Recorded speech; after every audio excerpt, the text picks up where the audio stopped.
GEBC worship. This is Matt, your worship pastor, and I'm here with the extra fabulous Jen Boynton.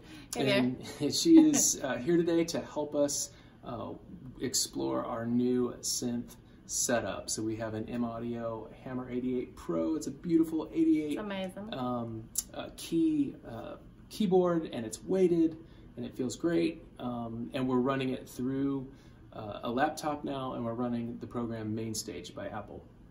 So it's super user-friendly, like volunteer-friendly, and my hope is that this becomes more of a creative experience than just kind of just boring pad play where you're just playing chords. This is actually going to be a little more integrated into the song itself, and I'm excited to go over this. So Jen's going to help us, awesome. And hopefully this helps you before you come in for your first time. All right, here we go. So this here is the software. This is the program we're using. That's called MainStage. And specifically, this this template is from a company called Sunday Sounds, and they make a template for MainStage called Sunday Keys. So this is already set up, intended to be used on a Sunday morning for Sunday services from volunteers. So hopefully it's simple enough to use and user-friendly. But let's just go over the software really quickly. So this is what most songs look like. Here's your song playlist down here. Now when you come in to serve, your four or five songs will be all labeled right there, and you can scroll through them, and each time you pick a different song, you get different instruments that that call up. So go ahead and go to see how she went to a different song, and now that came up, different song, those come up, right? So these are your, usually there's anywhere from 4 to 5 instruments. So you have your church grand, a Juno saw pad, wispy violin, fantastical arp, which is our arpeggiator. And then there's another one down here, but this song doesn't have the 5th option. So those are your 4 or 5 instruments.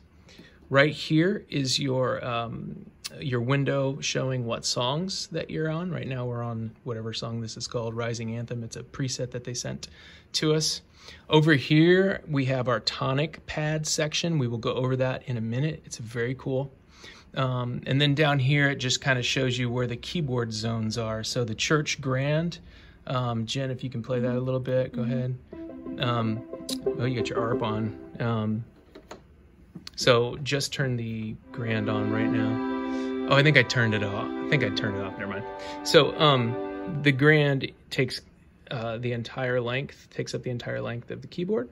And you can see like the wispy violin only goes up to that C right there, whatever C that is.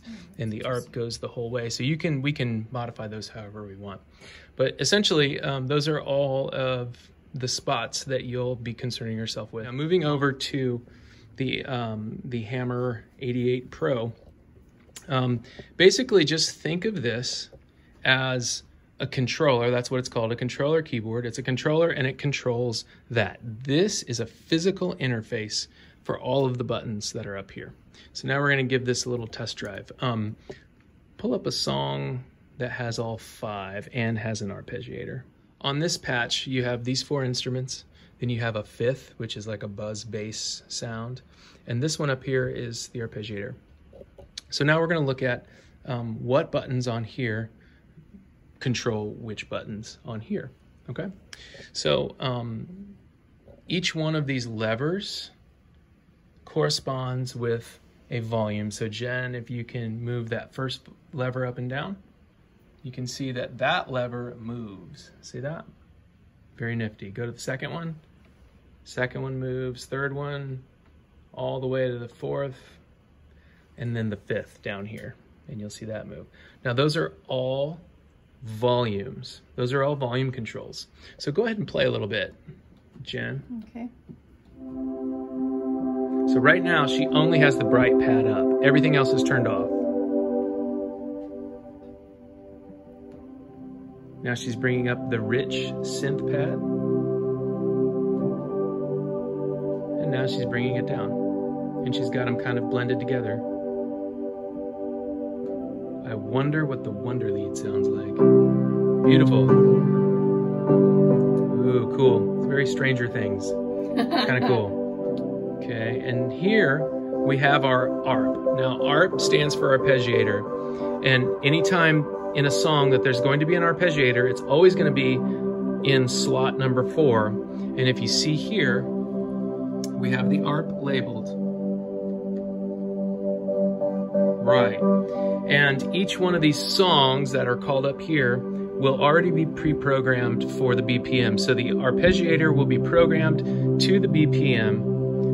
What you'll have to do as a piano player is play it right on the click. If you don't, the arpeggiator will be off. And so it's good to know that you can kill it with button number 4 here, because if it's off, you could just bring it down a little bit. Now the other cool button is the mod wheel over there. So if you listen to them, if you see what's happening when she turns up the mod wheel, it's turning up the tone knob on each one of these synthesizers collectively. See that? They all move. And so what that helps you do is it helps you make the tone overall brighter or darker. Darker. And so that's darker. Now it's getting brighter. See that? And that could be a really cool tool for maybe starting at the beginning of a song. You start a little darker, then move into the chorus, you go brighter, hit the bridge, the beginning of the bridge, you can go back darker, that kind of thing. Okay, now let's look at the Tonic Pad. So the Tonic Pad is this space right here. And we control it down here with these. And if you can see there, the letters are taped onto the buttons, and they correspond with the letters that are up on the Tonic Pads on the screen. So what you are going to want to do is select the key of the song. So let's say it's in C. So you select C, and then you press play. And you can hear that that Tonic Pad begins to sound. So while it's playing, you can switch notes. Go ahead and try that. While it's playing, so I don't... No, okay. you can just, yep. Now it's gonna shift. Well, now you turned it off. I did. Oh, got it. Yeah. I see what you're saying. Yeah, Okay. so hit Okay, play. Yep. So you can go to any note and it'll just keep ringing out. Now it's gonna go to E. Now she selected G. Yep. And then go off. And it's got a 5-second fade time. See that? It's right there. It's got a 5-second fade time, and it'll either, it fades in and it fades out very nicely. Now, why would we want this? One reason is at the beginning of a song, a lot of times you hear synth swells, then they swell in, and this would be a great time to do that. Like, let's say we're gonna play King of My Heart. King of My Heart is in the key of A, and it begins with a synth swell, okay? So what you would do at the beginning of the song is you would hit the A pad, because it's in the key of A, and then press play. And then the piano player would begin to play, right? And then you make sure that you turn it off, and then you can start playing the synth. You can also play the synth while the Tonic Pad is playing, and sometimes that might sound really nice. Okay. All right, so the other thing that you can do, and that we will be using the Tonic Pad for, is at the end of songs. So let's say we finish King of My Heart, you are good, good, oh, and we're coming to the end. We're almost to the end, so you'll want to hit A and then play. The pad comes back in, and let's say the next song we're gonna play is in the key of C. Now she can go ahead and hit C, and it makes a nice transition over into C while the other instrumentalists are maybe, you know, tuning up or putting on a capo, getting their music changed, whatever, and then the song will start.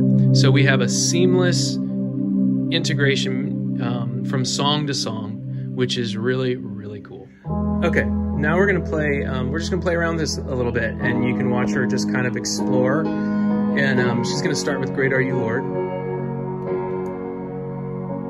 So right now, she pretty much has the first 2 instruments up all the way, and the second 2 at halfway, and the fifth one, the operator bass there at halfway. Now she's backing down the grand.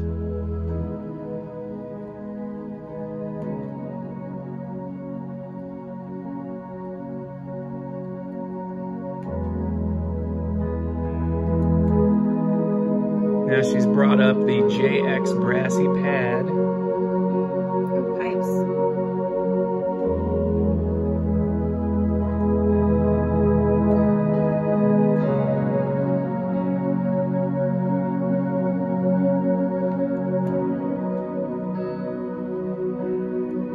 And remember, if she wants to manipulate the tone of everything, she can use the mod wheel to go from dark to lighter. That was fast. Very cool function.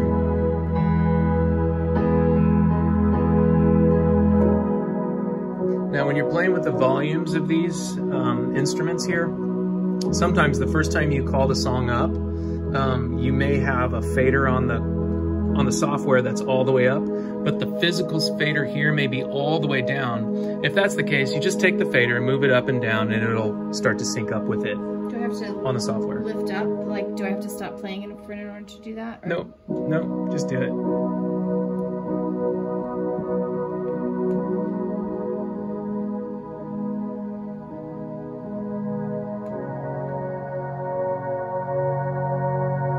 So this kind of functionality gives you a lot of flexibility. It gives you a lot of options. It gives you a lot of creativity to integrate these sounds into the song in a way that creates more peaks and valleys in the song, makes it more interesting.